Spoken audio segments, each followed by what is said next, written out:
Binuksan noong Lunes ng umaga ang symbolic rainbow crosswalk at footbridge sa tapat ng tanggapan ng Metropolitan Manila Development Authority o MMDA sa Barangay Ugong, Pasig City. Ito ay bilang pagsuporta nila sa pagdiriwang ng Pride Month. Maliban dito ay ang pakikipag-alyansa ng ahensya sa LGBTQIA+ community. Dumalo ang kinatawan ng lungsod ng Pasig na si Roman Romulo na sinabing ang pagpapasinaya ng Rainbow Pedestrian Crossing at Footbridge ay nagpapakita na ang lungsod ay para sa inclusivity.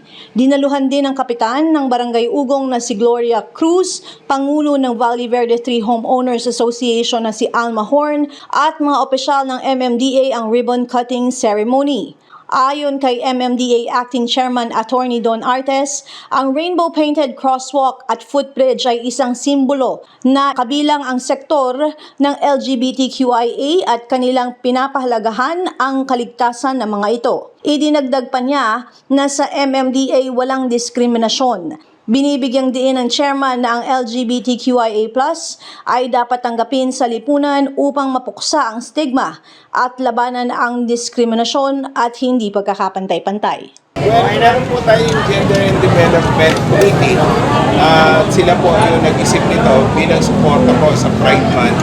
Dito po kasi sa amin sa MMDA wala po tayong diskriminasyon. Lahat po welcome dito regardless ng sexual preferences. In fact, recently sa planning po namin, marami pong na-hire na members na LGBT. Aming itinayo bilang tawiran para po hindi makabala sa traffic ng mga pedestrians. Alam naman po natin, pag tumatawid po ang mga ating mga kababayan, nakakapagpapagal po siya sa dami ng traffic. So, kaya po pinabuti namin maglagay dito mismo in preparation na rin kasi magkakaroon po ng biyahe ng pampublikong transportasyon dito, yung modern jeep po.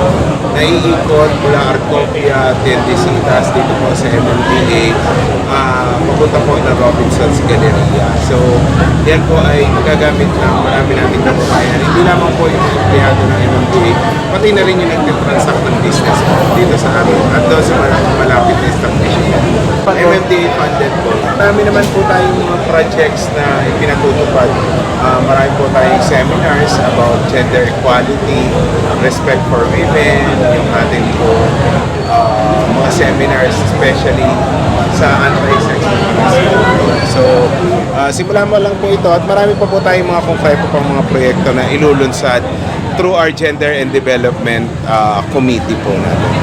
Ako si Luan Peñano para sa latest ng iNews Pasig.